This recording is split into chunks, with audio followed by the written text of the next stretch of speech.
بسم اللہ الرحمن الرحیم۔ السلام علیکم ورحمۃ اللہ وبرکاتہ۔ امید ہے کہ آپ تمام حضرات خیریت سے ہوں گے۔ اللہ پاک آپ سب کو جزائے خیر عطا کرے۔ اللہ پاک ہمیں اسی طرح دین کے محنت دین کے کام میں لگائے رکھے اور ہم دین کی کام کے لیے اسی طرح جڑے رہیں۔ انشاءاللہ آج کی تعلیم فضائل رمضان اور چیپٹر 1 پیج نمبر 636 سے ہے۔ فضائل رمضان میں حضرت سلمان رضی اللہ تعالیٰ عنہ کہتے ہیں کہ نبی کریم صلی اللہ علیہ وسلم نے شعبان کی آخر تاریخ میں ہم لوگوں کو واعظ فرمایا کہ تمہارے اوپر ایک مہینہ آ رہا ہے جو بہت بڑا مہینہ ہے، بہت مبارک مہینہ ہے۔ اس میں ایک رات ہے شب قدر جو 1000 مہینوں سے بڑھ کر ہے۔ اللہ تعالیٰ نے اس کے روزے کو فرض فرمایا اور اس کے رات کے قیام یعنی تراویح کو ثواب کی چیز بنایا ہے۔ جو شخص اس مہینے میں کسی نیکی کے ساتھ اللہ کا قرب حاصل کرے ایسا ہے جیسا کہ غیر رمضان میں فرض کو ادا کیا، اور جو شخص اس مہینے میں کسی فرض کو ادا کرے وہ ایسا ہے جیسا کہ غیر رمضان میں 70 فرض ادا کرے۔ یہ مہینہ صبر کا ہے اور صبر کا بدلہ جنت ہے، اور یہ مہینہ لوگوں کے ساتھ غمخوری کرنے کا ہے۔ اس مہینے میں مومن کا رزق بڑھا دیا جاتا ہے۔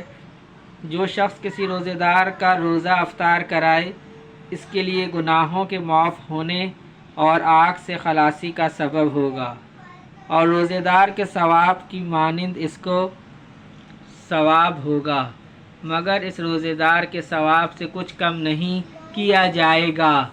صحابہ رضی اللہ تعالی عنہ نے عرض کیا، یا رسول اللہ صلی اللہ علیہ وسلم، ہم میں سے ہر شخص تو اتنی وسعت نہیں رکھتا کہ روزے دار کو افطار کرائے۔ تو آپ صلی اللہ علیہ وسلم نے فرمایا کہ پیٹ بھر کھلانے پر موقوف نہیں، یہ ثواب تو اللہ جل شانہ ایک کھجور سے کوئی افطار کرا دے، یا ایک گھونٹ پانی پلا دے، یا ایک گھونٹ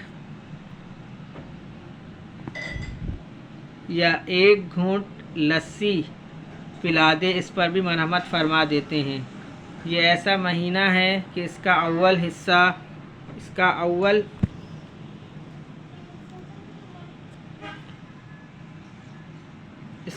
حصہ اللہ کی رحمت ہے، اور درمیانی حصہ مغفرت ہے، اور آخری حصہ آگ سے آزادی ہے۔ جو شخص اس مہینے میں ہلکا کر دے اپنے غلام و خادم کے بوجھ کو، اللہ تعالیٰ شانہ اس کی مغفرت فرماتے ہیں اور آگ سے آزادی فرماتے ہیں۔ اور 4 چیزوں کی اس میں کثرت رکھا کرو، جن میں سے 2 چیزیں اللہ کی رضا کے واسطے ہیں، اور 2 چیزیں ایسی ہیں کہ جن سے تمہیں چارہ کار نہیں۔ پہلی 2 چیزیں جن سے تم اپنے رب کو راضی کرو وہ کلمہ طیبہ اور استغفار کی کثرت ہے، اور دوسری 2 چیزیں یہ ہیں کہ جنت کی طلب کرو اور آگ سے پناہ مانگو۔ جو شخص کسی روزے دار کو پانی پلائے، حق تعالی شانہ قیامت کے دن میرے حوض سے اس کو ایسا پانی پلائیں گے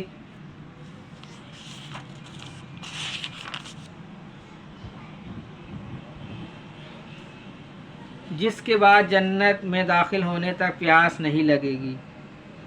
انشاءاللہ اس کا فائدہ کل پڑھا جائے گا، اور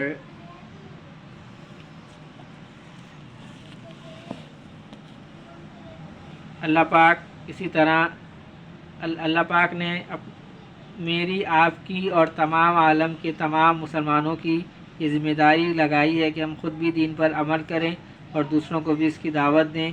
اسی سلسلے میں جو ہے وہ تمام جو ہے وہ مواقع ہوتے ہیں، روزانہ کی تعلیم ہے، گھر کی، مسجد کی، اور اسی طرح گشتوں پہ 2 گشت ہیں، ایک خصوصی گشت اور ایک عمومی گشت، اور اسی طرح شب جمعہ کا جوڑ ہے۔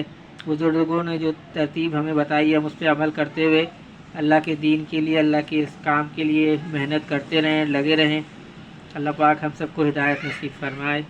اور رمضان میں بھی جو ترتیب ہے جن مساجد میں جس طریقے سے تعلیم کی اور گشتوں کی، ہم اسی طرح اس پہ چلتے ہوئے عمل کریں۔ اللہ ہم سب کو اسی طرح دین کے کام میں لگائے رکھے۔ اللہم صلی علی محمد وعلی آل محمد، اللہم اعنی علی ذکرک و شکرک و حسن عبادتک، اللہم حاسبنی حسابا یسیرا، اللہم ارفع عنا البلاء والوباء، رب ارحمہما کما ربیانی صغیرا، اللہم اغفر لی ذنبی ویسر لی امری وبارک لی فی رزقی، اللہم لا تحرمنا اجرہا ولا تفتنا بعدہا۔